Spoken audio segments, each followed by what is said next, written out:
Here I'm showing a kick-out flashing repair.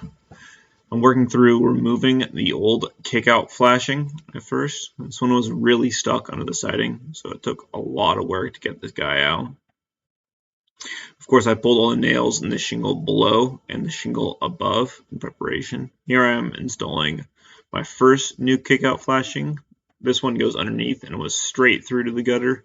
And the one on top is a diverter. It's going to kick water back out. After that, I went back through, nailed my shingles down, and caulked all of the rain lines that had been separated. After that, I hopped onto my second repair on this house. First thing I did is remove all the nails from the shingle above it and then worked my way down, removing the shingles in a stepped fashion so I could remove all of the step flashings that were installed incorrectly on this home. All the step flashings in that area were cut 3 inches short, so they allowed water to intrude back underneath the step shingles when there was any water, anything like that in the area. As I went back through, I installed new step shingles. These step shingles went all the way up to the top of the soffit, tucked behind the fascia on the outside edge, and then slid underneath the previous step shingle and underneath the siding at the very top.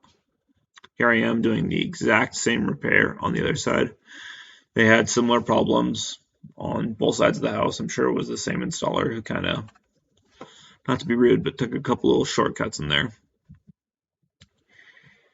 Here I am continuing working through it. I think I got a phone call right here, so working through a phone call, back at it.